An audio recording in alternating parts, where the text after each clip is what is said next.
They arrived without warning, striking coastal monasteries and vanishing back to sea before any army could organize a response. Within a few centuries, these same raiders had besieged Paris, sailed to the shores of North America 500 years before Columbus, and established kingdoms stretching from Russia all the way to Sicily. This is the story of the Vikings. Before we continue, if you're enjoying these deep dives into history, please follow our Facebook page and subscribe to our YouTube channel. It helps us keep bringing you these stories, and honestly, it costs you nothing, but takes just a couple of seconds, so please do consider hitting that subscribe button. It truly means a lot to us. Now, let's step back into Scandinavia, into the 8th century. By the late 8th century, Scandinavia was home to a decentralized network of communities across what is now Norway, Sweden, and Denmark, ruled by local chieftains and kings, with a strong maritime culture built around fishing, farming, and coastal trade. The defining technological innovation that would soon transform this region's relationship with the wider world was the longship, a remarkably sophisticated vessel featuring a shallow draft that allowed it to sail both across open ocean and directly up narrow rivers.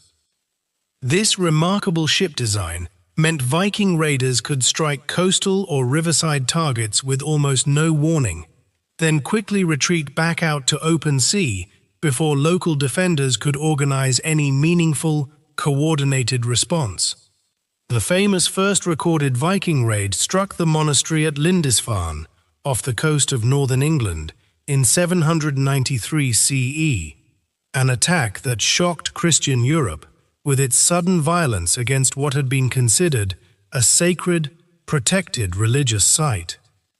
Contemporary chroniclers describe this attack with profound horror, with one writer lamenting that never before had such terror appeared in Britain, and questioning how God could allow such violence against his own sacred house. This brutal attack marked the beginning of what historians now call the Viking Age, a period spanning roughly 3 centuries, during which Norse raiders, traders, and eventually settlers expanded their influence across an extraordinary portion of the medieval world. Throughout the following decades, Viking raids intensified along the coastlines of England, Ireland, and Scotland, with monasteries proving particularly attractive targets given their wealth in precious metals, religious artifacts, and relatively limited defensive capabilities. Ireland proved particularly vulnerable to sustained Viking activity, with Norse raiders eventually establishing permanent settlements along the Irish coastline, including the significant trading settlement that would eventually grow into the city of Dublin. Viking activity also expanded considerably further afield, with Norse raiders and traders venturing along the great rivers of Eastern Europe, establishing trade routes and eventually political control throughout regions that would become Russia and Ukraine. These eastward traveling Vikings, known as the Rus, eventually established significant trading centers and political authority throughout the region, with historians believing the very name Russia derives from this particular Norse group's historical presence and influence. Viking raids reached their most dramatic and famous moment against Western Europe's political heart in 845 CE, when a massive Norse fleet sailed directly up the Seine River and besieged the city of Paris itself. The Frankish King Charles the Bald, unable to militarily repel this significant Viking force, ultimately paid a substantial ransom in silver to convince the raiders to withdraw, establishing a troubling pattern that would repeat itself numerous times throughout the following decades. Paris faced an even more significant Viking siege in 885 and 886 CE, when a massive Norse fleet, reportedly numbering hundreds of ships, besieged the city for nearly an entire year before finally withdrawing. This prolonged siege, though ultimately unsuccessful in actually capturing the city itself, demonstrated the remarkable scale and organizational capability Viking forces had developed by this point, evolving considerably beyond their earlier, smaller-scale coastal raiding operations. In 911 CE, the Frankish king negotiated a significant settlement with a Viking leader named Rollo, granting him and his followers considerable territory along the Seine River in exchange for loyalty and protection against future Viking raids from other groups. This significant territory became known as Normandy, meaning land of the Northmen, and Rollo's descendants would eventually produce William the Conqueror, whose own 1066 invasion of England represents a remarkable, direct continuation of Viking expansionist ambition. Viking activity continued expanding dramatically throughout the British Isles too, with Norse forces eventually establishing significant political control over large portions of England itself, an area known as the Danelaw, following extensive Danish conquest and settlement. This significant Viking presence in England eventually produced Canute the Great, a Danish king who, in the early 11th century, ruled over a substantial North Sea empire encompassing England, Denmark, and Norway simultaneously. Beyond these significant European conquests, Viking explorers also pushed westward across the North Atlantic, establishing settlements first in Iceland during the 9th century, then reaching and colonizing Greenland under the leadership of Eric the Red around 985 CE. Eric the Red's own son, Leif Erikson, pushed even further westward around the year 1000 CE, reaching the coast of North America, likely present-day Newfoundland in Canada, roughly 500 years before Christopher Columbus's own famous voyage. Archaeological evidence confirms this remarkable Norse presence in North America, with excavations at L'Anse aux Meadows in Newfoundland revealing actual Viking settlement remains, definitively proving this extraordinary early transatlantic voyage really occurred. This particular North American settlement, however, proved unsustainable due to considerable distance from other Norse territories and conflict with indigenous populations, and the Vikings eventually abandoned their tentative foothold on this distant continent.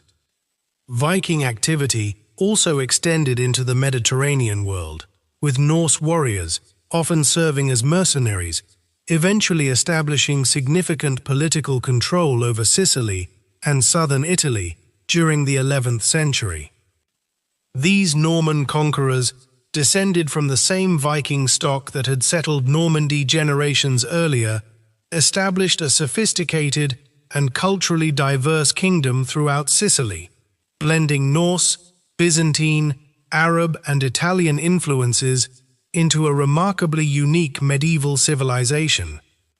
Beyond pure military conquest, Vikings also established themselves as remarkably successful traders, developing extensive commercial networks that connected Scandinavia to Byzantine Constantinople, the Islamic Caliphate, and numerous other significant medieval trading centers.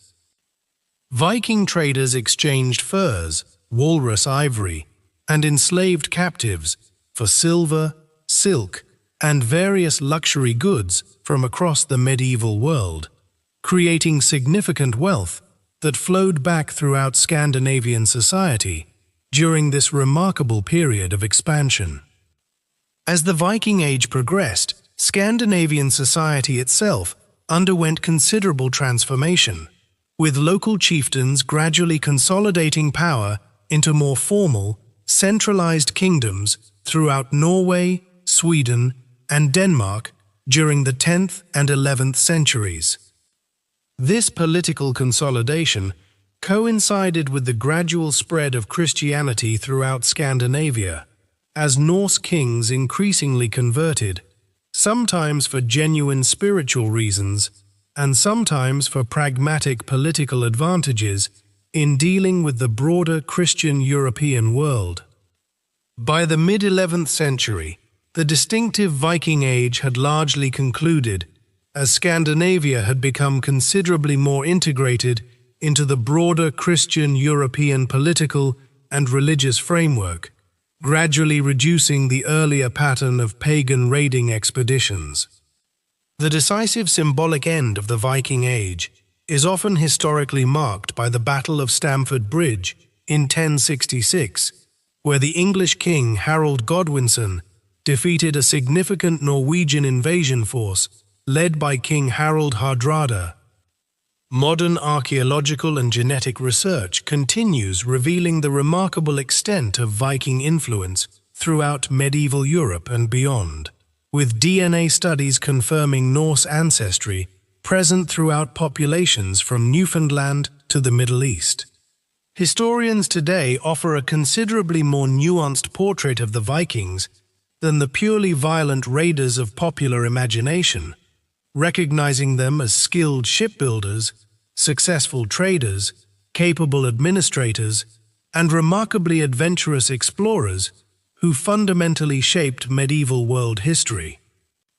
Today, the historical legacy of the Vikings remains visible throughout Europe and beyond, from place names and linguistic influences to genetic heritage and archaeological sites, a lasting testament to one of medieval history's most remarkable periods of expansion and cultural exchange.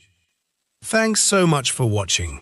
If this incredible story of raiders who became kings, traders, and explorers surprised you, please leave a comment below, follow our Facebook page, and subscribe to our YouTube channel for more untold stories from history.